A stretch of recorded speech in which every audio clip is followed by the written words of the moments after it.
Shalom, shalom, family. Shalom, shalom. Welcome back. Welcome back. Shalom to those that are tuning in right now, and shalom to those that will be tuning in later.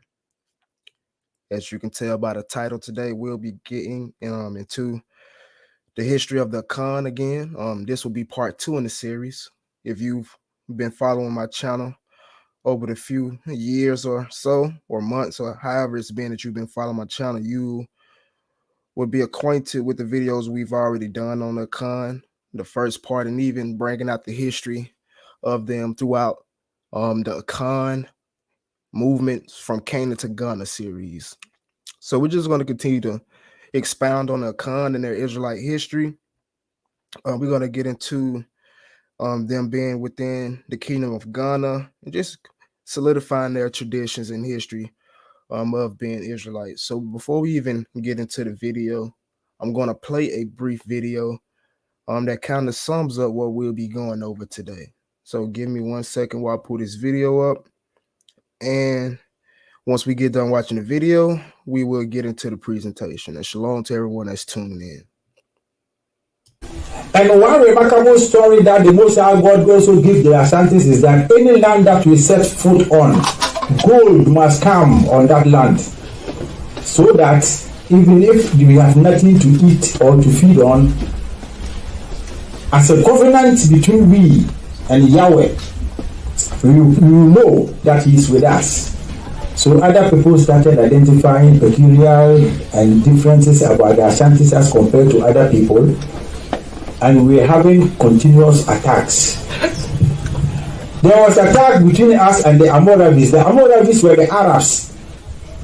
This time the slavery has not started with these Europeans. The Arabs came first, with Osman Danfodio and some people. So they captured and ruled over a lot of religions in Africa. That is why if you go to Africa now and you go to certain countries, they don't have kings. So in short, the Ashantis originated from Judah. We were attacked by the Romans, by Alexander the Great, Joan of Arc. Then we came to Egypt. When we came to Egypt also, we were being attacked by these Muslims and these groups. Then we migrated to Old Ghana Empire. When we came to Old Ghana Empire, then we have Songhai Empire also. That is the present day Mali. That is where we were living before we came to now Ghana. There also we were being attacked. And when we left Egypt, we came to present day Mali with our knowledge, and the first ever university to be on earth was in Mali, Timbuktu. But they don't write all these things in the books. But our great grandfathers were telling us that the first university was in Mali, in Timbuktu. People were traveling all over the world to come there to study. But when you come from school, you don't tell us the knowledge that we contributed to the university. We the Ashantis, we have some beliefs.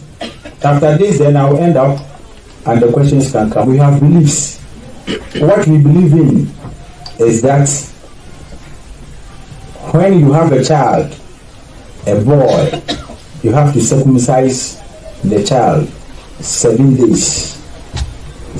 We also have a belief that there is direct contact between us with God. Why have we been able to maintain the same contact with God to this very day that nobody can be between us? Because you have to be clean, live clean. If you live clean, then angels, we believe in angels. We also believe in life after death. That this it is not about the Bible that came to tell us about heaven, that there is life after death. We believe that there is life after death. So when you are living, live clean, so that when you die, you go to a nice place. All right, so that was basically a summary of what we will be going over today. And again, shalom, shalom to those that are just now tuning in. So I'm going to go ahead and get the presentation pulled up. We're going to go ahead and get started. Let's see. All right.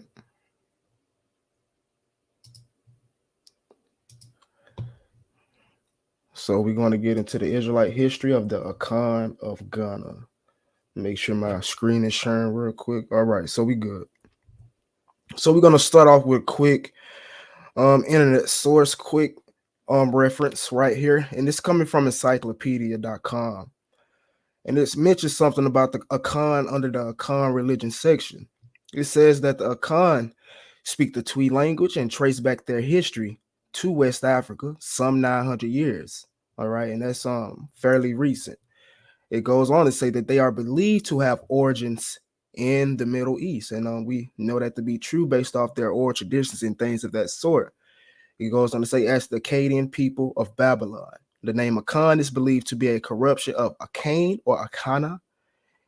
In 1076, the Almoravids drove the Akans from their ancient home in the Empire of Ghana to their current West African locations in the modern nation of Ghana and adjacent areas of Cape d'Ivory and Togo. And that's also what the elder actually mentioned within a summary or within a video we watched before we got started, that they were driven from Ghana by the Almoravids into modern day Ghana. Excuse me. So continuing on, quick source from Wikipedia. It says that oral traditions of the ruling of Brande clan relates that the Akans originated from ancient Ghana. So we've keep saying that they originated in the ancient Ghana. So that's mainly what we're going to be touching on today.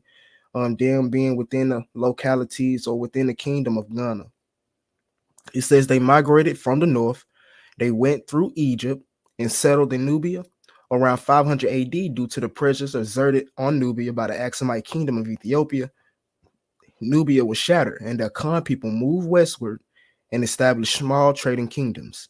These kingdoms grew, and around 750 AD, the Ghana Empire was formed.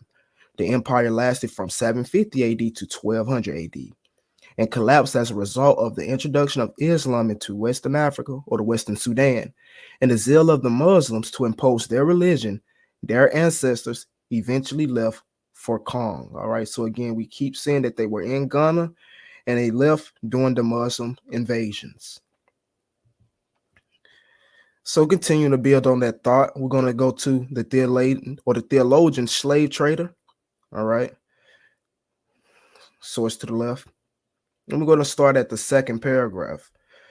It reads off that the legend goes that about 500 years after Akans migrated first from the eastern Sahara Desert near Egypt to the ancient Ghana Empire in the North African savanna, they moved southward towards the forest region of the Guinea coast. A large group of these Akans immigrants settled down in the region now called or now known as the Ashanti region of Ghana. And right now we're basically just getting a brief overview of their migrations and how they do tell of going through the kingdom of Ghana before being dispersed further down to the coastlands. It says these immigrants then divided into 12 clans and started to organize themselves to develop the surrounding country.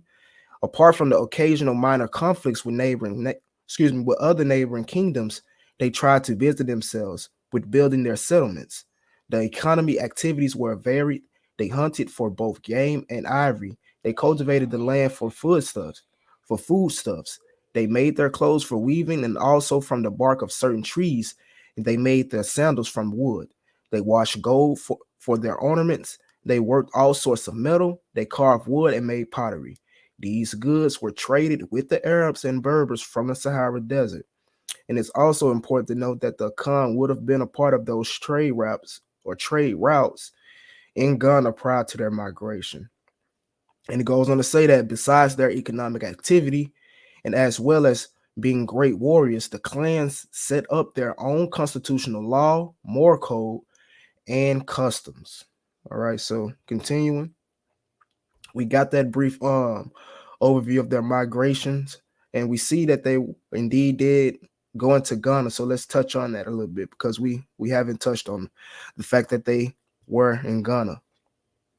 So to do that, we're going to go to the Journal of Modern African Studies, The Myth of a State by Jack Goody. All right, and we're going to start at the very top.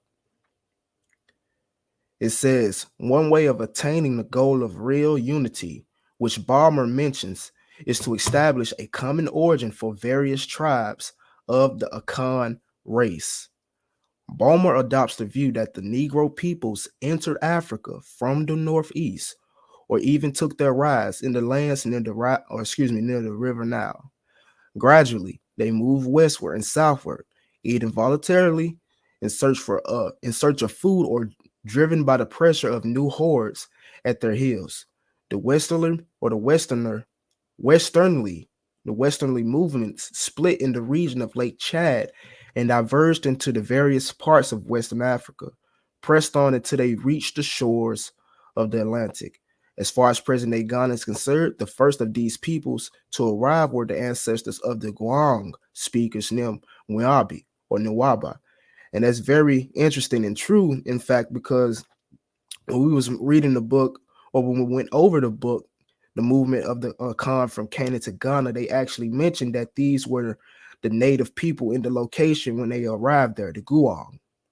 So it says, whom Balmer imagined to speak a language very different from the Akan language. The Akans themselves, the Afanti, the Ashanti, the Ahanta, and the Akan people in general, he thought of as latter immigrants from the ancient Negro kingdom of Ghana, whose name he supposed to have given rise to the Guinea coast, although Delafosse suggests that this derived from the Niger town of Guinea seems rather more likely. All right, so continue.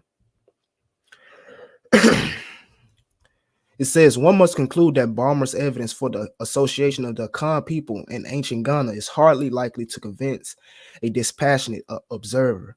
But Balmer was a missionary not only for Christianity, but for the unity of the people living in the Gold Coast. As he straightforwardly admits, he has also not hesitated to intermingle his own thought and interpretation of the chain of events. He regards the ancient kingdom of Ghana as having been broken up partly because its inhabitants lost the secret of their unity through their retention of slavery and partly through the advent of Islam into the Western Sudan. Balmer's hypothesis of a migration of peoples from the Niger to the Guinea coast is not in itself absurd. Indeed, the ruling class of the state of Gwanja or Ganja in the Ashanti hinterland claims to have migrated just such a way within the last 350 years. So you even have people, or even have Akan clans that claim or have or traditions of migrating from Mali, from Ghana, from the Timbuktu area within the last 350 years. And that's fairly recent. That's coming up right before the transatlantic slave trade. So these people were newly arrived people when they was coming into Ghana in the recent years. It goes on to say that the traditions of immigration, not of the whole population, but of particular families, so current in the Ashanti and neighboring nations, the numerous exceptions of the Negro countenance and the striking similitude of most of their more extraordinary superstitions, laws, and customs to those of the ancient Egypt, persuade me that most of the higher classes are descended from Eastern Ethiopians who had been improved by the intercourse with the Egyptian immigrants and colonists. And we're going to get into, or we're going to see a little later why he came to this conclusion, because there's a lot of similarities, where there is some similarities between Ethiopian and I guess you can say Akan culture. And that could just simply be because they're both descendants of Shem. A lot of the Ethiopians, or a lot of the people that they call Ethiopians, are actually descendants of Shem. And it could also be because the Khans do have oral traditions from migrating from the Ethiopian area. All right. But let's see where we should continue. We're going to skip down to the next. We're going to skip down to the next highlighted section. It says, striking similarities such as the Ashanti and Abyssinian practice of swearing on a king's head led Balchwich to assume a migration of the peoples. All right. And this is what I was just mentioning up here, why they had the conclusion or came to the conclusion that they was descendants of these peoples. But striking similarities such as the Ashanti and Abyssinian practice of swearing on the king's head led Balchwich to assume a migration of the peoples, whereas increasing knowledge about the kinship in comparative perspective shows that other explanations are possible. But he claimed to have found a more specific similarity than these, namely in language, a field in which the preservers or purveyors of institutive ethnohistory really come into their own. He discovered similarities between the Ethiopian title Ozuri and the Ashanti Ura, between the names of the Ethiopian provinces Hausa, Kant, and Gon, with the names of the West African kingdoms Husa, Kong, which is actually a Khan location, and also Ghana, which is a Khan location as well, and between the names of the Ethiopian or the kings of Ethiopia, such as Iba, Bakar, and Arma, and the rulers of the Ashanti, Abo, Baki, and Arma. All right, so this is why he came to that conclusion, because there are similarities between these two cultures, which they would think to be, distinct from each other. All right, so let's continue. It goes on to say that the hypothesis of Hebrew migration to West Africa was not developed in detail until some 100 years later in a book called Hebrewisms of West Africa by Catholic missionary Father J.J. Williams. When Bolshevik was writing, little was known about the countries which lay between the Middle East and West Africa, and he does not say much after the mechanics of the migration itself. However, Father Ryan is much more specific here and is able to suggest a precise route beginning, according to him, from Jerusalem, taking it to Monroe, Kordofan, Lake Chad, Kanu, Gao, and the northern territories on the way, and eventually landing up in Ashanti. His source of Ashanti cultures is Hebraic rather than Ethiopian, Egyptian, and his hypothesis runs as: we feel safe then in formulating our first conclusion, somewhere in the dim past, a wave or, more probably, a series of waves of Hebraic influence swept over Negro Africa, leaving unmistakable traces among the various tribes where they have endured even until the present day. This is demonstrated, as we have seen, by such culture elements among the Ashanti as the old coat, religious dances, uses of amen, vow, value, patriarchal systems, parallel symbolism of authority in stool and chair, endogamy, cross-cousin marriages, familiar names or familial names, exogamy or exomic, simplification of marriage rites, uncleanness after birth child or childbirth, purification ceremonies, menstrual seclusions, ceremony obligations or ablutions, and Ashanti loan words of of apparent Hebrew origin. Then, in matter of religion, we have the truly remarkable similarity of the Ashanti Nyame and the Hebrew Yahweh. All right. So again, we just digging into the history of these peoples, and we see that it is a history of these peoples within the kingdom of Ghana, and also proof within the linguistics, or proof within their linguistics and culture, that there was a, I guess you can say, east to west migration from these peoples from Ethiopia into Western Africa at some point in time. Now it continues to say that the most through-going development of the theory of migration is put forward in the works of Miss Eva L.R. Mayorich, who has now completed 4 volumes of the Akan of Ghana.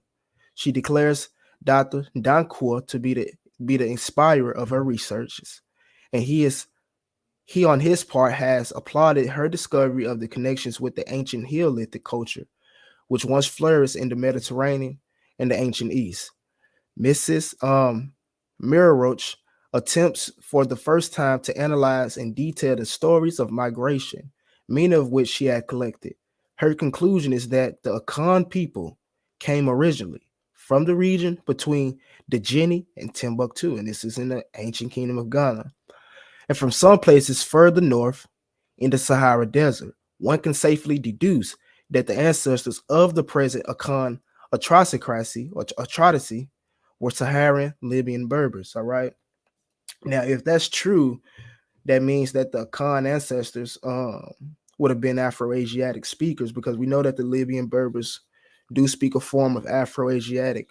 Although I do not agree with this, it's fairly interesting that she was linking these peoples, or linking the Akans, to Semitic peoples. And we're going to get the reason why she says that, because again, they do have similarities in language and culture. Let's see. All right, continue. It says in the main body of her work, Miss Mirowich pays little attention to the hypotheses that the Khan came from Ghana, but the proclamation of the new state led her to a special consideration of this point. By a somewhat outstanding stroke of the pen, she transmutes the Mandi-speaking Sarako, or Soniki, believed to have formed the basis of the population of Ghana, into Diara Kor, since in other regions in the Western Sudan, the name would be of this form. The author has already isolated, by similar methods, three basic ethnic elements among the founders of the Akan states, namely Dia or Za, Diaga or Zaga or Zara, the descendants of people who in Africa appeared first in Ethiopia, Abyssinia, at the beginning of our era. And more than likely, or who this is talking about rather, is Zael of Yemen, or the Za dynasty that came into Western Africa. They came from Yemen into Ethiopia, crossed the desert into Western Africa, and formed a dynasty. And this author believes that this is an element of the Akan people. And she goes on to say that the Guan or Guang or Wang, whose Saharan name is Iguatan or Dagatan, which this reminds me of the Dagatan Jews or Igatan, etc., and the Saharan Libyan Berbers, who will be the Afro-Asiatics coming from the north, and the Gara, the Saharan peoples of Cushitic stock. These she is able to identify with the Diara Kor, etc., whom she has already perceived in the word Sarako, and therefore concludes that these facts strongly suggest that the founders of Ghana and the Akan states included these same non-Negro elements, though the facts of physical anthropology force her to assume that by intermarrying with Negro aboriginals in Western Sudan, they underwent considerable racial modifications and admixtures. All right. Thus, the connection between Ghana and the Akan speaking peoples through the common ethnic origin of their fathers thought place on a different basis from the straightforward migration of Balmer and Dankwa are once again reestablished, even through the Negro aboriginals receded further into the intricacies of history. All right. So again, we see that she came to the conclusion that the founders of Ghana, and we know who the founders of the ancient kingdom of Ghana was. It was the Mandi people or the Siddiqui people. And we know they have the oral traditions of coming from Palestine into Aswan, into Ghana. And she perceives that those same people would be, or those same non-Negro peoples would be the ancestors of the Akan, or the progenitors of the Akan states as well. But it goes on to say, indeed, even their culture vanishes. For in her latest volume, Mrs. Murrich concludes that the Akan culture and civilization is not Negro African in origin, but can be classed on the whole as Libyo-Berber, more precisely perhaps as Libyo-Phoenician or Carthaginian, a civilization which owed almost everything to the Near East and Egypt. All right. And again, I would just want to add to this that we know that the Phoenicians and even the Carthaginians would have been coming from the Levant, specifically Israel. All right. And it says, thus the maternally or the matrilineal organized Akan belong to the same culture creeds as the ancient peoples of the East, so that their concept of state, their religious beliefs and customs gives us clues to the world of the ancients, which archaeology alone cannot provide. All right. And shalom, shalom again to the brothers within the chat. So again, these authors or these scholars were coming to the conclusion that the Akan people were in Ghana, that they was specifically their ancestors or the people of their founder states were of non-Negro elements, possibly coming in from the Libyo-Berbers and Libyo-Phoenician or Carthaginian cultures. And again, we know a lot of Phoenicians were Israelites. We know a lot of Carthaginians were Israelites, all right? And we know a lot of Berbers or Israelites settled amongst the Berber populations. And that's going to actually become important when we get into the traditions and culture of the Akan, because we're going to see that it's a mixed Canaanitish, Phoenician religion. You got the traditions of the Israelites, and you also have other religions picked up into the culture from the Near East, which we'll see.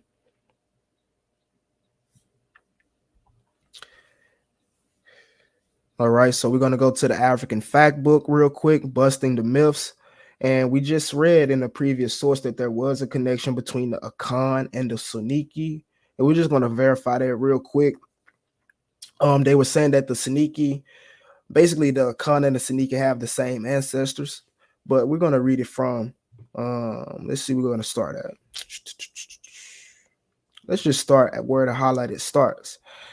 It says the Akan are said to be blood relatives or relatives of the Soninke / Samarkand of the old Ghana Empire, who are now spread over modern Senegal, Gambia, Mali, Mauritania, Guinea, Sierra Leone, Burkina Faso, and Guinea-Bissau. According to Bakar Lam or Bubakar, the earliest kingdoms of Western Sudan from about 460 BCE were Neo-Pharaonic kingdoms and will remain so until the beginning of Islamization of the region with the Omar conquest around 1076. So we keep seeing that it was a conquest in 1076. Again, we just verified again that the Akans were within Ghana and that they are blood relatives to the Sonikes. We know that the Sonikes were the Bani Israel or the Jews of the Ghana Empire. But my main point of bringing this out was just to verify again that this conquest happened in 710, and this is the same time period that the Akan stated that they left the kingdom of Ghana. I wanted to bring that out because in this same time period, that was the last Hebrew king to reign before the Mandes split up and migrated off, and before the Akan split up and migrated off and further down into the coast, into the modern place of Ghana. At the highlighted, it says a few years ago, however, in 1076, Ghana was invaded by the Muslim troops of Abu Bakr and its Jewish king. And its Jewish king Tenakemen had converted to Islam in order to remain in power. Right. So again, in 1076, Ghana was invaded by Muslims, and its last Jewish king, which was a Mandi, had converted to Islam in order to remain in power. It goes on to say that some of its subjects, the Mandingos, decided to liberate themselves from the Ghanaian rulers, hence their name, Free People, and founded another kingdom further south in Mali, all right? And this is also where we start to get the Akans to break off and go further down into Ghana, or excuse me, towards the coast again. It goes on to say, it is said that other tribes may possibly also be Jewish, but have now been colonized by Islam, the Panuls, the Bani Israel, which would be the Mandinka people, the Bafour, the Igbos, and the Dagatun. And I wanted to bring that out because this is one of the people or the founders that the scholars were saying that the Akan states were made out of, or the Akan ancestors had an element of, the Dagatun or the Duong. All right. So we're about to get into some Ashanti tradition and culture real quick. Now that we got that, we went over the migrations from Israel into the kingdom of Ghana. Now we're about to get into the traditions and culture of them since they've been in modern Ghana. All right. And give me 1 second to look at the chat. No problem, brother. Neri Yahoo, no problem. Yes. A lot of the tribesmen in West Africa have connections to each other, whether recent or ancient. There's a lot of connections between these tribes. Brother says, yes. The brother says, seeing like many Israelites migrated from different parts of the world, visited or settled among the Saniki because they knew they were related via Israel, Jacob from the 12 tribes. And again, I agree with that as well. I definitely agree with that. We know Ghana was a major hub for Israelites. You had Jews from Persia and coming down all the way to the kingdom of Ghana just to trade with them. You know what I'm saying? So I do agree with that. So we're going to continue on with the lesson. We're going to go to this source right here, Ashanti. It's to the left. All right. The book is called Ashanti, and it's by R.S. Rotary. And we're going to start from the very top.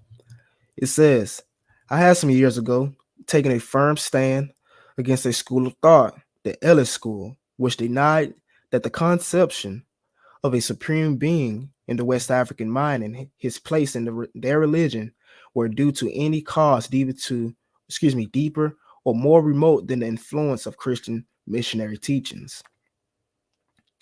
The late Sir A.B. Ellis, our great authority upon this region, in his tweet speaking peoples of the Gold Coast of West Africa, writes as follows.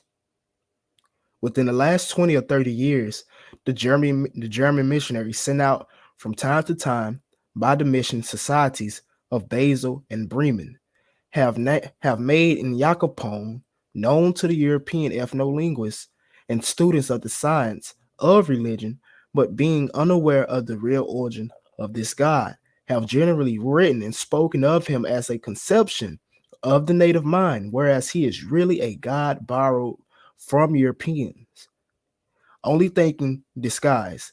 To the Negro, the Gold Coast, in Jacopone is a material and tangible being, possesses legs, body, arms, and in all facts, the limits of the senses and faculties of man.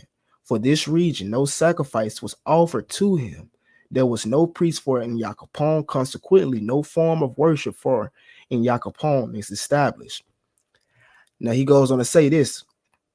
I quoted the above extract in the previous work and therefore stated at some length that I wholly disagree with the opinion and statements of Ellis upon this particular subject. So though he quoted this, he disagrees with it. He just wanted to bring out the premise that a lot of the European missionaries had on these peoples or on the peoples in West Africa, and not really knowing their traditions and cultures, because as we're going to continue to read, this author is going to bring out some good information showing that they do have a understanding of God and therefore on.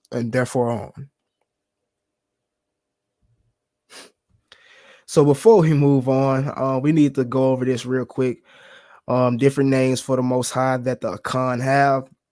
It just varies on what region you in, what village you in. You might hear on Yame, in Yame, on Yakapon, Nana on Yakapon, Odamako.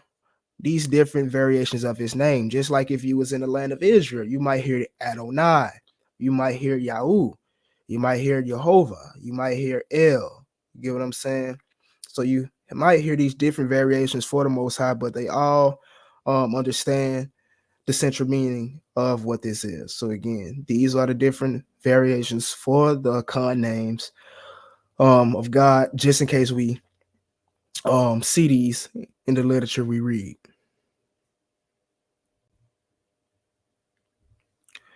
So we're going to start at the very top. It says, it is really the more to be lamented that the Negroes idolize such worthless nothingness by reasoning that several among them have no very unjust idea of the deity, for to ascribe to God the attributes of omnipresence, omniscience, and incivility. I'm sorry, family. Besides which they believe that he governs all things by the province. By reason, God is invincible. They say it would be absurd to make any corporeal representation of him. Wherefore, they have such multitudes of images of their idol gods, which they take to be subordinate deities to the supreme God, and only believe These are mediators betwixt God and men, which they take to be their idols. All right, so that's what we have to understand about the Akan culture and the Akan pantheon. With people like to say, and this is in a lot of ways, this is also with dealing with the Yoruba tradition. A lot of people like to say they worship multiple gods, and everything, but what it really is this model right here. They have a supreme deity. They have a supreme deity, and it goes on to say, yes, they have a supreme deity, but they also have other deities or gods which they take to be subordinate deities to the supreme God. All right. And they only believe that these deities or these gods are mediators between the supreme God and men, which they take to be their idols. And it's very interesting because we see that within the ancient Israelite tradition, if you know a little bit about it. But he says how accurate in some respects Bosman's statements, it will be clear from an examination of the religious ceremonies which are here recorded. I have already stated that I am convinced that the conception in the Ashanti mind of the Supreme Being has nothing whatever to do with missionary influence, nor is it to be ascribed to contact with Christians, or even, I believe, with Mohammedans. Surely those who find it encourages that the West African Negro, who seems so backward in most things, should have so far progressed in religious development.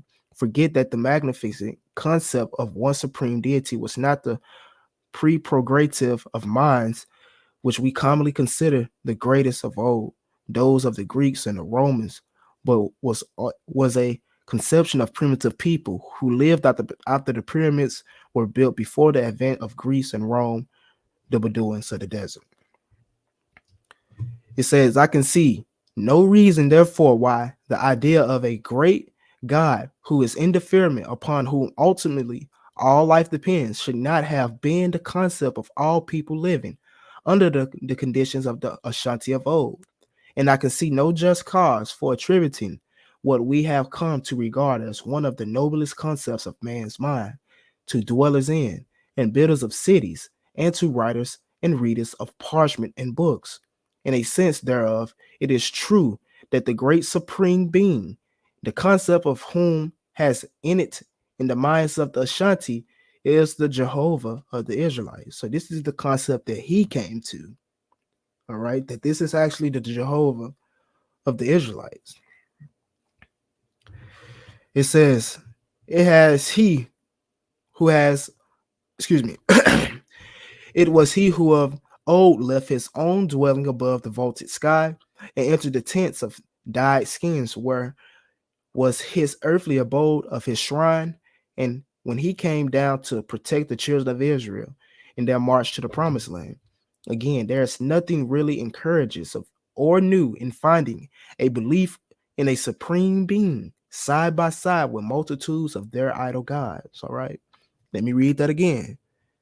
It says that again, there is nothing encourages or new in finding a belief in a supreme being side by side with multitudes of their idol gods.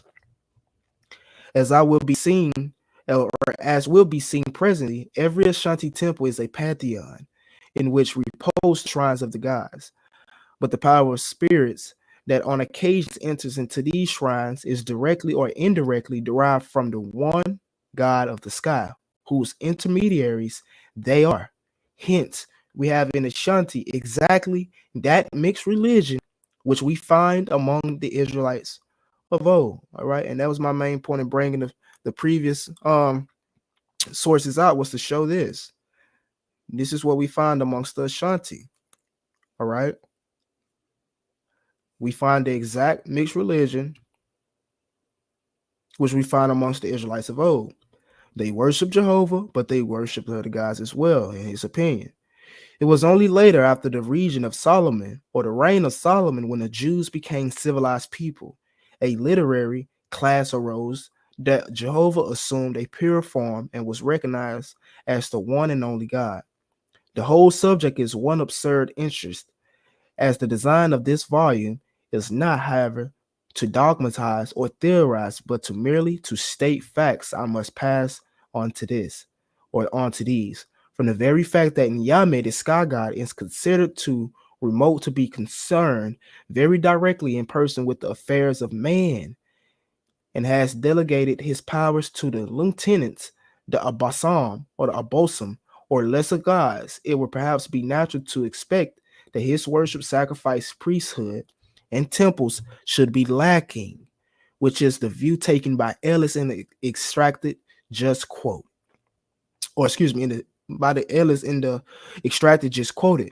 But it is hardly an exaggeration to say that every compound in the Ashanti contains an altar to the sky god in the shape of a forked branch cut from a certain tree, which the Ashanti call Inyame Dua, all right, or Inyame Dua Lit. And this is actually an example of what he's making mention to, and an altar to Inyame, or to you can say Yahweh right here, Inyame Dua.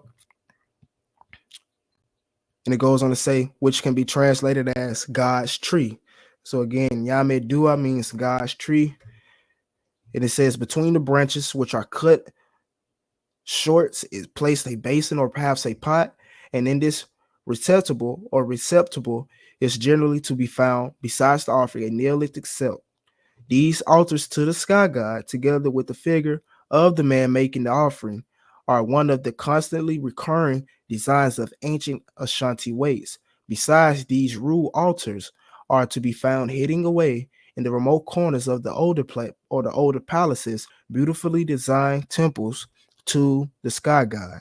All right, so they have temples and everything within Ashanti land, and even altars to Nyame, the sky god. It says one such is shown in the front, or in the frontispiece of this volume, with an altar and one of the priests beside it. All right, so it goes on to say, moreover, Ashanti proverbs abound in references and allusions to the supreme being. Here are a few chosen at random. All right, and it says, Asa teri na nyame ne payin. Of all the wide, of all the wide world, the supreme being is the elder. All right.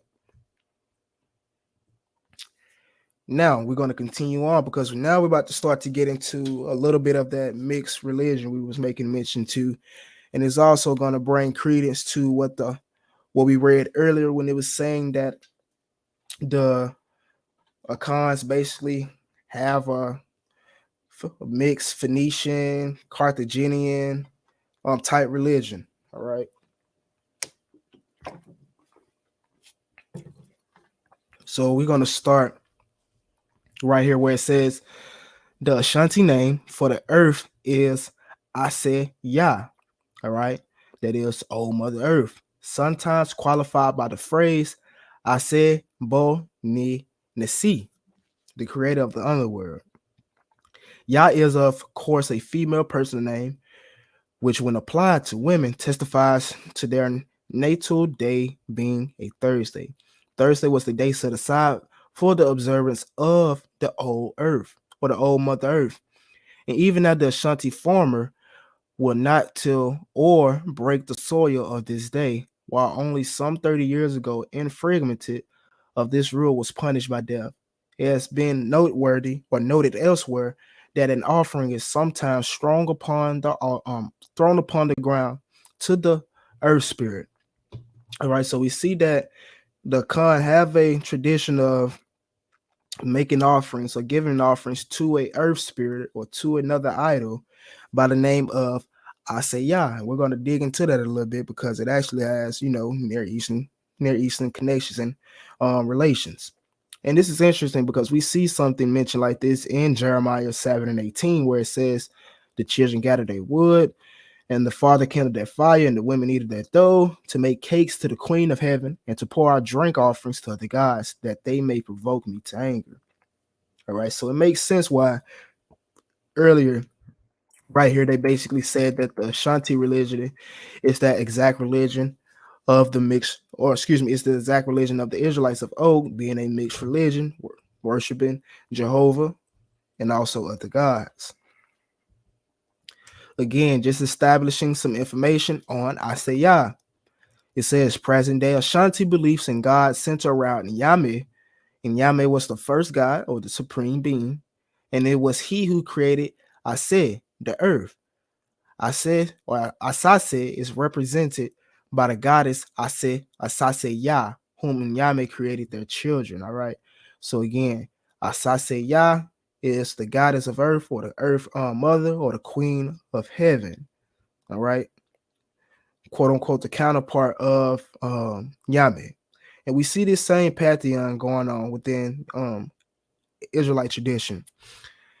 So we have a connection between Asesa, excuse me, Aseseya, Asherah, and also Anat Yahu. Again, Aseya, Asherah, and Anat Yahu. And to dig into that, we're going to go to Note of the Gods, Emergent Monotheism in Israel. And we're going to start at the very top. It says, if Asherah was a consort of Yahweh, and if she is to be associated with the Queen of Heaven, as some suggest, then material in Jeremiah's oracles testify to the tendency of this cult. So even Jeremiah, was able to or spoke on this behavior going on within the Israelites of old.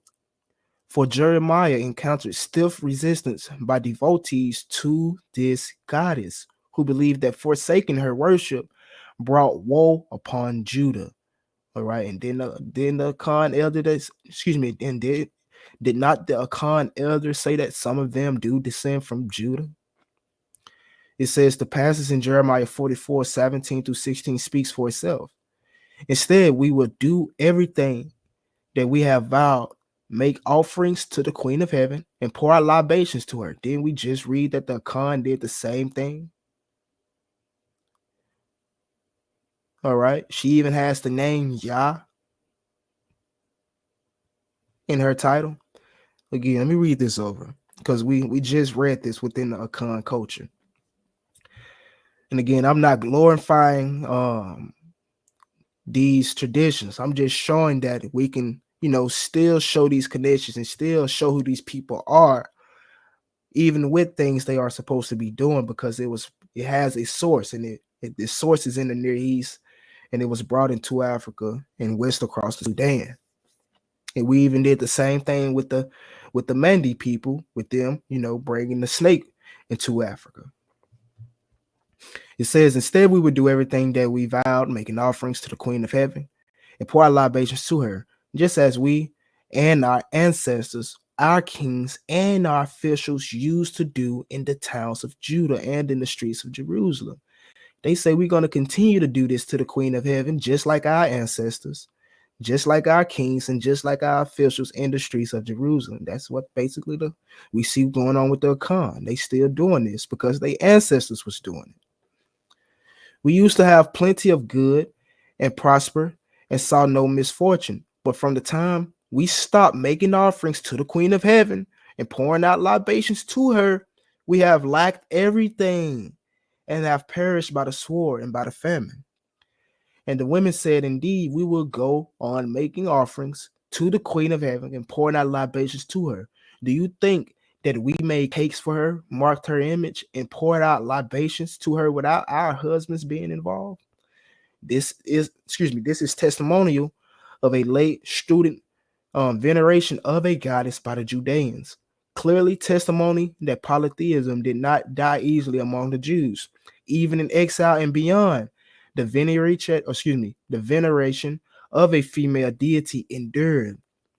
The 5th century BCE papyri texts from Jewish colonists in Elephantine in Egypt indicate that Jews worshiped the Queen of Heaven under the name Anat Yahu, a combination of the Canaanite goddess Anat and Yahweh. So you have Jews in the 5th century in Egypt worshiping the Queen of Heaven, and her name is even more similar to the Akan name, Anat Yahu Asaseya. Anat Yahu Asaseya. So we can see where this ideal is coming from, this mixed Canaanite tradition, and even Anat Yahu or Anat or and Asherah, they are Canaanite gods. And when I say Canaanite, I'm not speaking about Hamitic peoples. I'm not speaking about Hamitic peoples. I'm talking about the Semitic peoples that inhabited the land of Canaan. So again, you had Jews come in the 5th century, and it's even recorded on papyri that they worship. They also worshiped Yahweh. Now, I do want to mention that they had a temple dedicated to Yahweh, what they called him Yahu, but they also worship the Queen of Heaven, and her name was Anat Yahu, and this is in Egypt. Same thing we see in Israel. Again, it says this this is testimony of a late instructed veneration of a goddess by the Judeans. Or I literally just okay, so that was a mess up on my behalf, family. But again, we can just go over one more time again. We see that this practice was amongst the Judeans in early Israel, and we can see that it's transpired or made its way into Egypt. If the Akans are Israelites, like we say, it wouldn't be surprising for us to see this same, tradition or culture amongst them. All right, so we've connected I say Yah to Anat Yahu and Asherah, the two Canaanite Israelite gods or goddesses. So now that we got that, we even can see this tradition and culture amongst the slaves or the Ashanti or Akan slaves within Jamaica. And that's very interesting. I just wanted to show how that culture was able to retain itself all the way up to recent times in the Americas. And this is coming from a history of Jamaica. Now it says, little can be said with the confidence as the religious beliefs of these people. The influence of the Coromantese, and we know that the Coromantese or Akan or Ashanti slaves seem to have been modified, if not entirely obliterated, whatever was introduced by other tribes.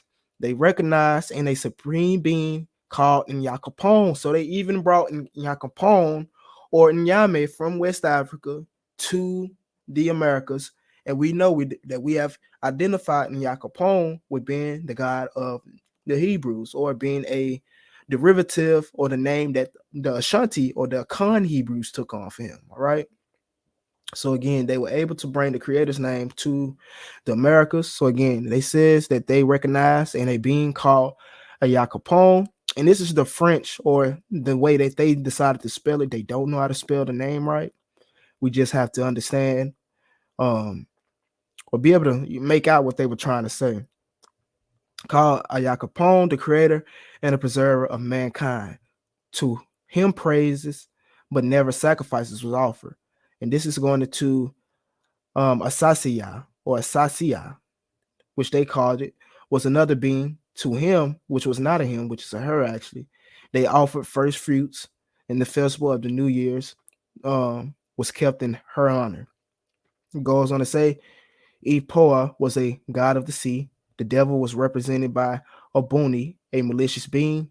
It is said that human sacrifices were sometimes offered to appease him, although no Jamaican records, however, alluded to such an event. The tutelary deities included the departed heads of families, and the worship of such was almost the only one observed to any great extent by Africans or their descendants in Jamaica. It is and ever has been very difficult to extract from an old Negro what his religious beliefs really was. All right, so that's very important. This is why we was able to, or this is why specifically they were able to retain this knowledge all the way up to Jamaica, because it says right here, it is and ever has been very difficult to extract from an old Negro what his religious beliefs really was. But it seems probable that there was some idea that departed parents had influence with those supposed rulers of the world beyond the grave. All right. So let's continue.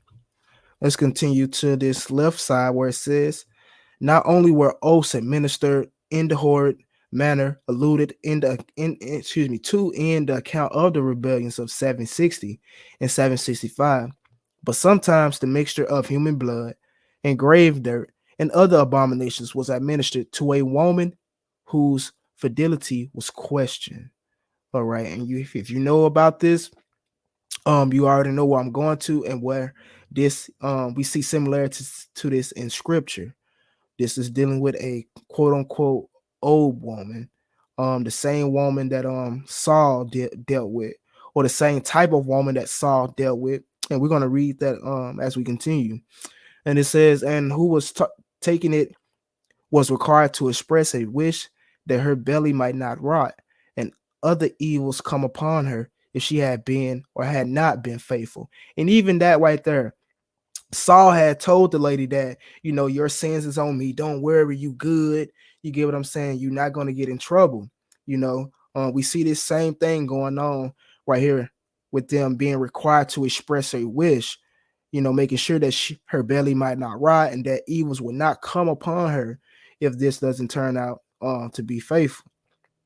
He says the Bible reader will at once perceive the similarities of this custom to that commanded in the 5th chapter of the book of Numbers, nor would the reader of modern African travelers fail to note the resemblance of this custom to that described by Chalil. Among the Africans, there was a widespread fear of charms and incantations, and the Creole Negroes, though not superior to the same kinds of superstition, sought to preserve their property by hanging cats, teeth, feathers, and other obese signs about. All right. And again, we just showing these traditions and cultures and how they connect to the Israelites of old, whether good or bad. And it says, of all powers, temporal or spiritual, the one of whom the Negroes stood most in awe was that of the obese man. The word was sometimes spelled, or the word was sometimes spelled obia or ob. The later term refers rather to the practice of the art than that of practitioner. The dread superstition is evidently a preserved form of one far more ancient and may probably be traced back to Egypt, which is true to some degree, but where we're going to trace it back is to the Israelites. It says there the name of a serpent was Ob or Obion. The Israelites were commanded not to inquire of Ob, all right? And we see this same thing within their traditions. So much to that it has the same exact wording. And it says accomplished Hebrew scholars state that the literary translation of the words in Samuel, 1 Samuel 7, rendered in the English Bible, a woman that have a old familiar spirits is a mistress of the old. All right. And the transmission of the very ancient form of the superstition across the continent of Africa and thence to Jamaica, it would naturally assume new forms and ultimately shape itself into that by which it became so familiarly known. So an example of that is in 1 Samuel 28, verse 3 through 7. I advise you all to read this full chapter to get a brief understanding of it, and you will see how it's extremely similarity or similar to what we just read here within the Akan traditions and culture. Again, this is something that they would have brought into Africa. This tradition. And it says, now Samuel was dead, and all Israel lamentated him and buried him in Ramah, even in his own city. And Saul had put away those that had familiar spirits and the wizards out of the land. And those familiar spirits and wizards, that would be Ob. And the Philistines gathered themselves together and came and pitched in Shunem. And Saul gathered all Israel together, and they pitched in Gilboa. And when Saul saw the host of the Philistines, he was afraid, and his heart greatly trembled. And when Saul inquired of the Lord answered him not, neither by dreams, nor by Urim, nor by prophets. So because the Lord didn't answer him in any way, fashion, form, he decided to go to Ob or Obia. So he says in verse 7 that then Saul said unto his servant, seek me a woman that has a familiar spirit. Seek me an Ob woman, or seek me a woman of Ob, that I may go to her and inquire of her. And his servant said to him, behold, there is a woman that have a familiar spirit at Endor. And again, I do recommend you all to read this full chapter. So we're going to continue to read before we bring it to an end. We're going to go to Hebrewisms of West Africa to bring out a few information, few sources from this. We're going to start at the second paragraph, the beginning. It says, in the same manner, dancing forms a very essential part of the Ashanti worship today, and we are told that the Ashanti dance invariably has a religious significance. So also we find the Mayal dance of Jamaica Bush and the fanaticism of the Mayalism as manifested in the digging up or pulling of obese. So it is called one of the strong indicators of the Ashanti dominance among the descendants of the slaves in the islands, and possibly survival of another Hebraic influence. All right. So again, we see the Ashantis or the Akan people are known for their Hebraic influences or in traditions, and even to the fact that it was brought over to the Americas with them. And it says in his work on the Ashantis, Captain Rattray cites an Ashanti hymn on Thanksgiving to the Supreme Being. It closes with the word Amen, which, however, he avers it would be erroneous to ascribe to Christian origin. In antidotes, the events of missionary to West Africa, he assures us. But why may it not ultimately be of Hebrew origin? All right, and that's the good question. Why would that not be of Hebrew origin when everything else, or a lot of other things that they have in their culture is? We can't just automatically assume that everything or every Near Eastern or Hebraic tradition or culture that we see amongst West African peoples is based off missionary influence. So it finishes off by saying, to understand properly the spirit and the operations of the better type of Jamaica peasant, then a close study of the Ashanti themselves became necessary. And this study in turn led to some rather startling results and conclusions that have been incorporated into the following passages or pages. In the first place, many Hebrewisms were discovered in the Ashanti tribal customs.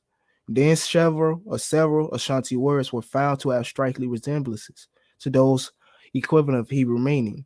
Finally, the supreme being of the Ashanti gave strong indication of being the Yahweh of the Old Testament. The question naturally arose how to explain these parallels of cultural traits. Should they be ascribed to mere coincidence, to independent development, or have we here a remarkable instance of diffusion across the entire breadth of Africa? It is possible to establish even a partial historical contact between the Ashanti between the Ashanti of today and the Hebrews of fully 2,000 years ago or more. All right. So it says the problem might be approached either by trying to trace the story of the dispersion of the Jews, usually called the diaspora, or by the study of tribal beliefs and practices and the records of early African travelers, particularly of those who had written on the manners of the custom of the Negro before the inroads of Islamization had tended to utterly destroy all traditions in the past.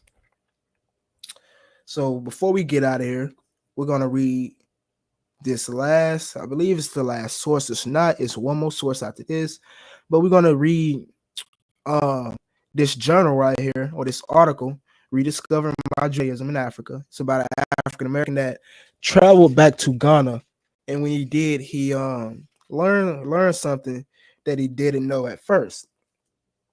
And we're gonna start right here where it says, just after we got married in 1996, my wife Ingrid and I traveled to Ghana on an extended musical honeymoon to study a style of traditional West African Germany performed by ethnic group known as the Akan. 4 years earlier, while still single, I joined a drumming troupe in Toronto made up of Akan immigrants led by master drummer Kwame Obin.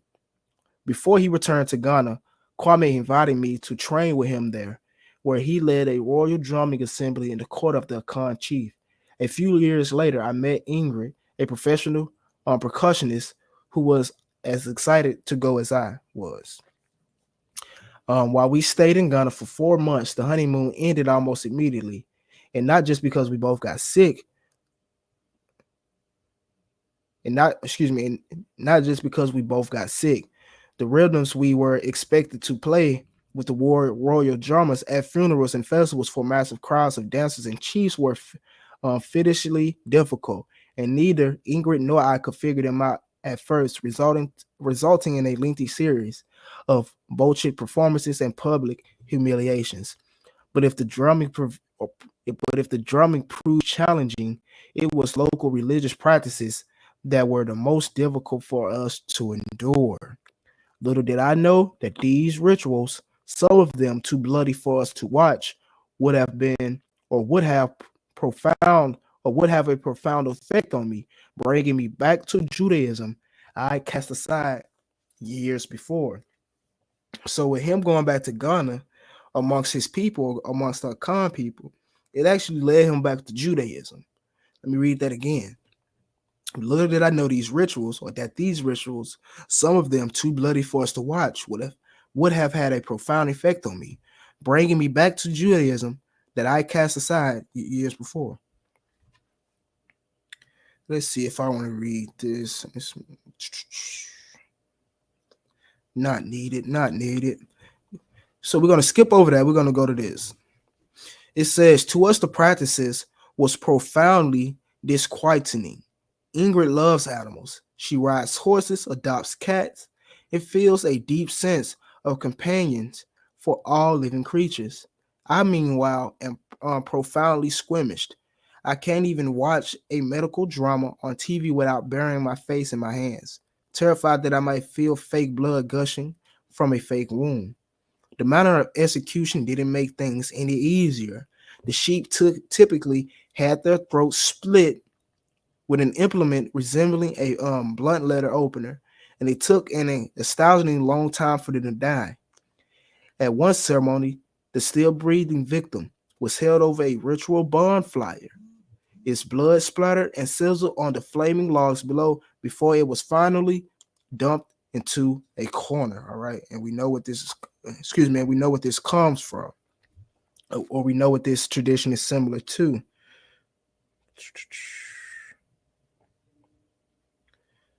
All right, my bad, fam. I was looking at my phone, but it says to someone who grew up deviant and rapping telfing, this was all rather hard to take. I studied the Hebrew text that describes how the Israelites of Old Testament sacrificed animals at the temple in Jerusalem and how they cooked and ate some of the offerings, including, of course, the Peshach lamb, just as the Akan continue to do. All right. I studied the Hebrew text that describes how the Israelites of the Old Testament sacrificed animals at the temple in Jerusalem and how they cooked and ate some of their offerings, including, of course, the Peshach lamb, just as the Akan continue to do. And this was here recently, I believe 2022, no longer the 2020 or 2019, all right, in the recent years. He was able to see this ancient Old Testament traditions amongst these Akan people, which eventually led him back to Judaism. If you continue to read within this article. And then it says more than 20 years ago, the British abolitionist and former slave Luda Aquilano, aka Gustavus Vasa, or even Jacob, which was a name of his a lot of people don't know of. Notice the same similarities between the Jews and the Bible and his own people. The Igbo of Nigeria, like the Israelites, we had also our sacrifices and burnt offerings. All right. Just connecting that tradition of the Igbos with the Israelites and also with the Akan and the Israelites. All right. So I believe this is the last source before we wrap it up. And again, anybody has any questions, comments, go ahead and add them. Once I get done, I'm going to try my best to catch up. Let's see. So it says the results of the divine investigators' research hold that, especially among the Ashanti of West Africa, many cultural expressions suggesting Hebraic influences can be observed. One example is ceremonial artifacts, especially the breastplate, traditionally worn by the so-called Osini, the herald of the Ashanti, divided into 12 parts. They remind us of the breastplate worn by the high priest of the ancient Israel. And it even makes more sense when you realize or you remember back early in the video, we read that when the Khans came into Ghana They came in 12 clans. So during ceremonies, the Kohanim, the priests of the ancient African Israelites, also wear colorful breastplates resembling the biblical examples. The Ashanti Afaye festival also suggests a connection to Semitic tradition in its similarity to the biblical Feast of Tabernacles, which is found in Leviticus 34 and 23, celebrating the first crops.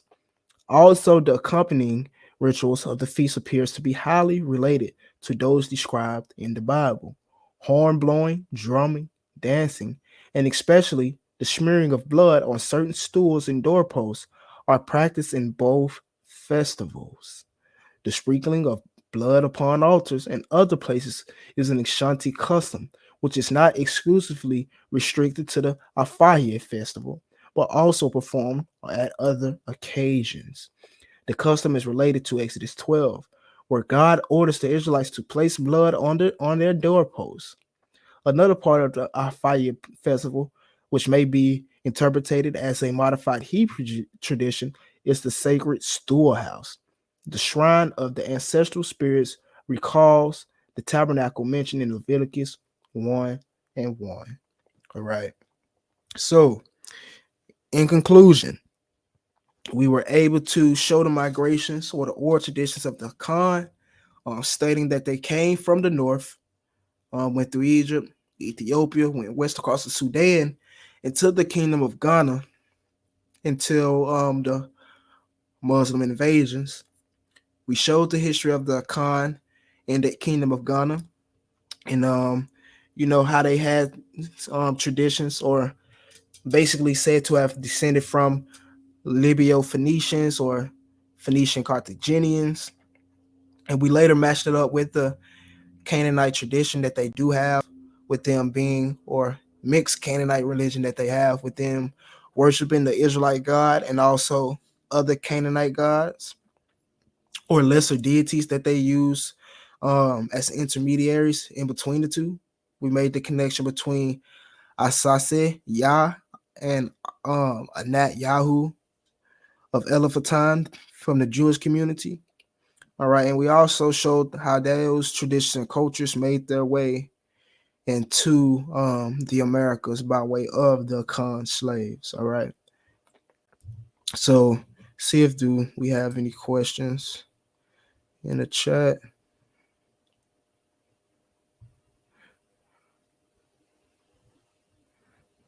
All right.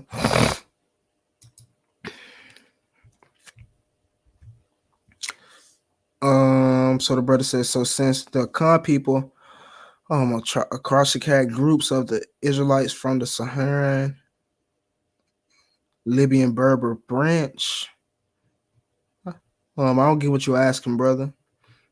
That's more of a statement than a question.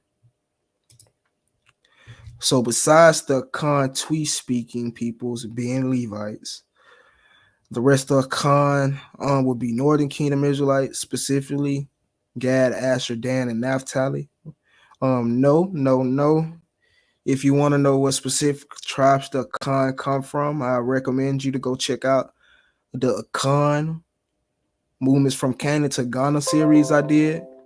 Within that, it showed what tribes they come from, and it actually broke down the migration of the Akans coming out of Babylon up to their ancestor being executed in Accra Valley. You know what I'm saying? They will have Levi, they will have Judah and Gad. That's it. But I will recommend you to go look at that video to see why they came to that conclusion.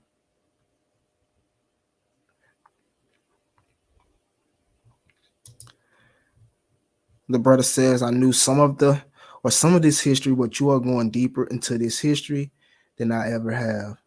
All praises, brother. That's what we got to do. Continue to, dig deeper into history, because we always can go deeper. We always heard that the Khan were in the kingdom of Ghana and stuff. So I wanted to be sure to bring that out.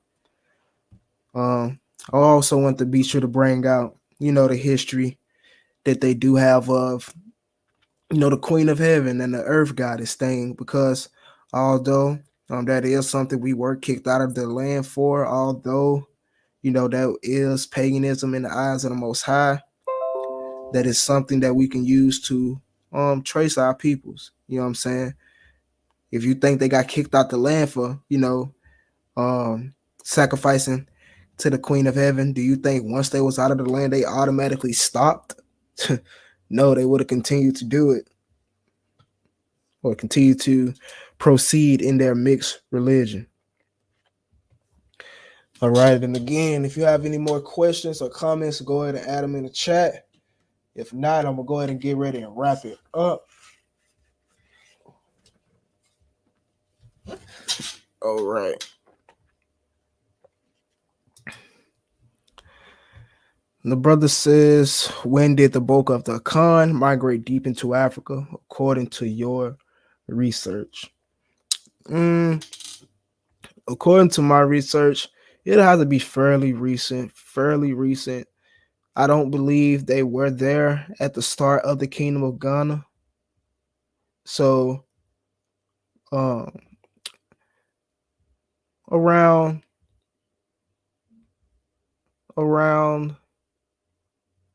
I had a brain fart, family, but bear with me while I try to think about it.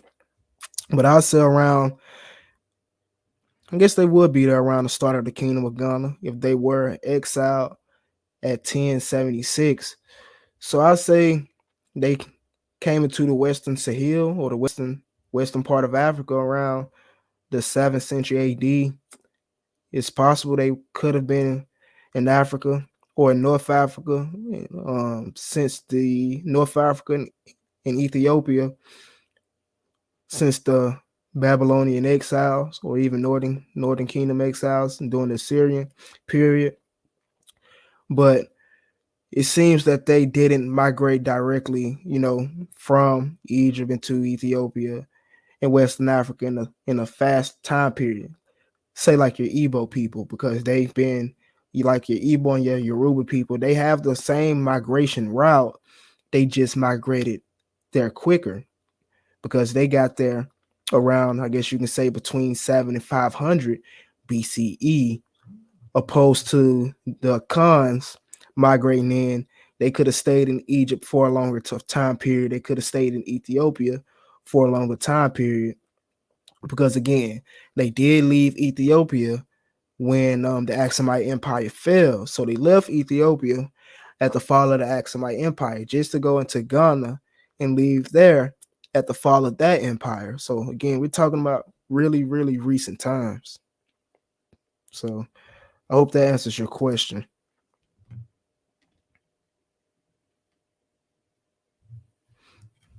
All right, I'm gonna give you all about one more minute before I get ready to wrap it up. And again, I will be on the World Without End channel tomorrow. I'll share the video onto my page later on, so you can check me out. If I'm not on again tomorrow on this channel, I will be on the World Without End for sure. All right. So again, thank you all for tuning in, watching the video. Make sure to like and share the video, and continue to support the channel, family. And I hope you all enjoy you all Shabbat, and shalom. Shalom.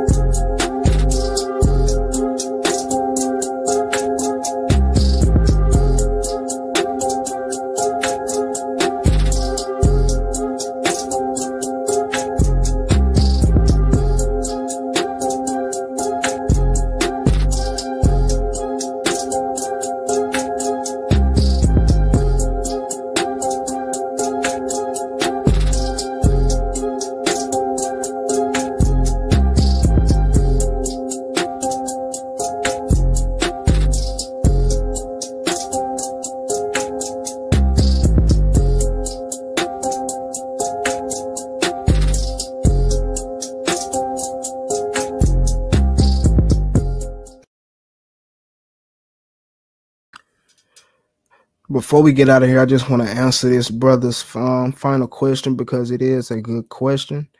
He asked, how do you explain some Akans being matrilineal? The only thing I can say to explain that is adoption of culture through our migrations into Africa, because again, they do have clans that are matrilineal clans, and they do have clans that are patrilineal clans. But if you was tuning in during a certain time period, I brought out a source that actually said that because the Akan do have matrilineal clans, that was one of the ways that they were able to connect them to the Near East, or to conclude that they had Near Eastern cultures, because that's something that you usually see within the Near East. So again, it could have been they picked it up outside of Africa, brought it in, or it could have been that they just adopted it, or something happened during their migrations until, which made them switch over. Because again, I believe I also read something that said they have 8 matrilineal clans and 8 patrilineal or paternal clans. So again, thank you for tuning in. I hope to answer your question, brother, and shalom.